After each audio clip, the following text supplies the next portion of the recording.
नमस्कार दोस्तों, आप सभी का स्वागत है आध्यात्मिक अद्भुत ज्ञान चैनल में। आज मैं आपको बताऊंगा महाभारत, जब अर्जुन ने उठाया ज्येष्ठ भ्राता पर शस्त्र। महाभारत युद्ध का 17वां दिन था और रणभूमि में दो महान योद्धा धर्मराज युधिष्ठिर और दानवीर कर्ण आमने सामने थे। इस द्वंद्व युद्ध से पांडवों की विजय की उम्मीदें बंधी थी। तभी अपनी अद्भुत शस्त्र विद्या का प्रदर्शन करते हुए कर्ण ने युधिष्ठिर पर एक के बाद एक कई तीखे वार किए।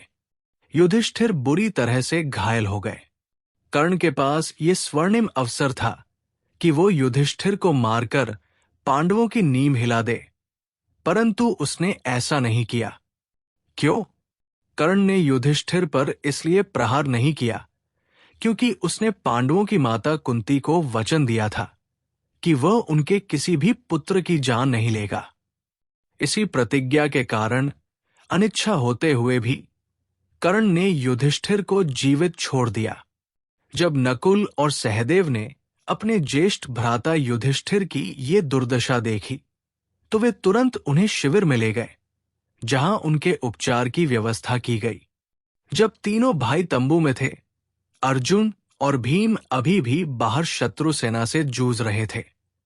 तभी भीम ने अर्जुन को बताया कि कैसे कर्ण और युधिष्ठिर के बीच हुए भीषण युद्ध में युधिष्ठिर घायल हो गए और उन्हें विश्राम के लिए ले जाया गया है।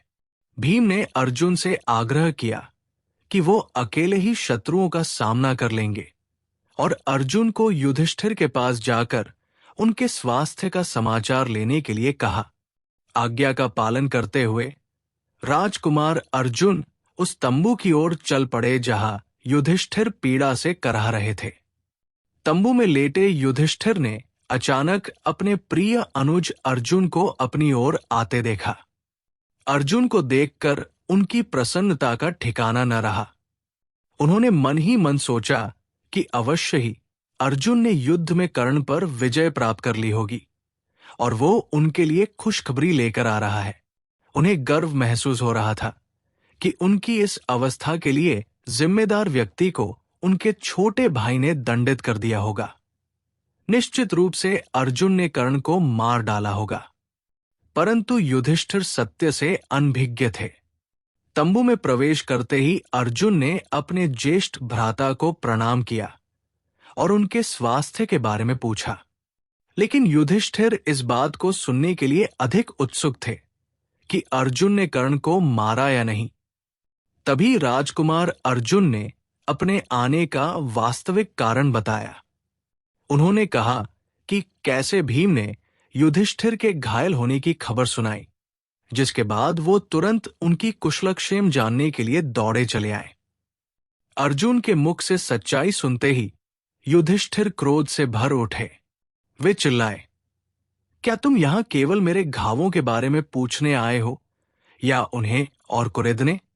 तुम किस प्रकार के अनुज हो जो अब तक अपने ज्येष्ठ भ्राता के अपमान का बदला नहीं ले सके? युधिष्ठिर का क्रोध शांत नहीं हो रहा था। वे आगे बोले, यदि तुम मेरे लिए इतना भी नहीं कर सकते तो तुम्हारे इस गांडीव धनुष का क्या लाभ? इसे उतार कर फेंक दो। अपने प्रिय गांडीव अस्त्र की निंदा सुनते ही अर्जुन के चेहरे पर निराशा के भाव पल भर में क्रोध में बदल गए। वो संसार में किसी से भी किसी भी प्रकार की निंदा सह सकते थे, लेकिन अपने गांडीव के बारे में एक भी अपशब्द सुनना उन्हें बर्दाश्त नहीं था।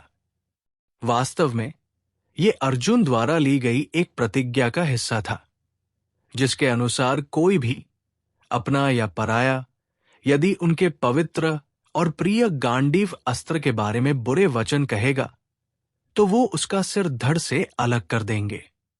यही कारण था कि युधिष्ठिर द्वारा गांडीव की निंदा करते ही अर्जुन अगले ही क्षण क्रोधित नेत्रों से युधिष्ठिर को मारने के लिए आगे बढ़े। तभी श्री कृष्ण वहां प्रकट हुए और अर्जुन के इस व्यवहार को देखकर उन्हें रुकने का आदेश दिया। राजकुमार अर्जुन का ये रूप देखकर श्री कृष्ण अत्यंत चकित हुए। वो समझ नहीं पा रहे थे कि आखिर ऐसी क्या बात हुई जो अर्जुन अपने ही प्रिय भाई युधिष्ठिर के प्राण लेने को तैयार हो गए। इसके बाद अर्जुन ने उन्हें पूरी घटना बताई और तब श्री कृष्ण को समझ आया कि मामला क्या है। उस समय भगवान कृष्ण ने अर्जुन को समझाया और कहा, हे अर्जुन, मैं तुम्हारे अपने गांडीव के संदर्भ में लिए गए वचन का सम्मान करता हूं।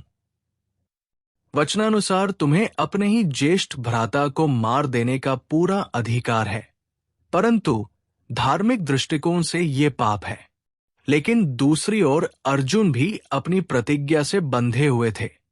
उनकी दुविधा को और गहराई से समझते हुए श्री कृष्ण बोले, अर्जुन, यदि तुम्हें अपने वचन को पूरा करना है तो इसका एक अन्य उपाय भी है।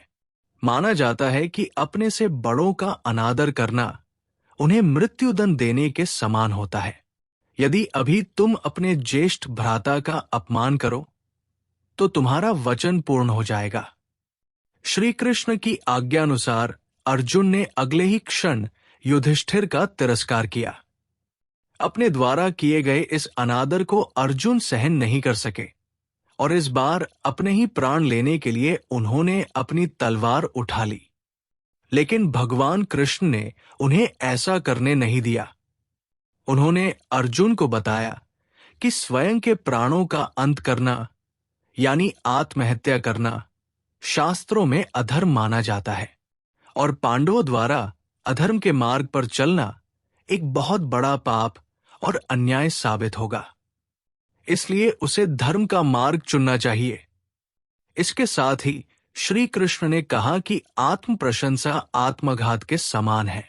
इसलिए तुम दूसरों के सामने अपनी वीरता की खुलकर प्रशंसा करो, जिससे तुम्हारा वचन पूरा हो जाएगा। श्री कृष्ण के इन वचनों को सुनकर धीरे धीरे राजकुमार अर्जुन का क्रोध शांत हुआ और उन्होंने अपने सिर पर रखी उस तलवार को नीचे फेंक दिया। इस प्रकार भगवान कृष्ण के मार्गदर्शन से राजकुमार अर्जुन की प्रतिज्ञा भी पूरी हुई और वो किसी भी प्रकार का अधर्म करने से भी बच गए। अगर आपको ये वीडियो पसंद आई तो वीडियो को लाइक और सब्सक्राइब करें।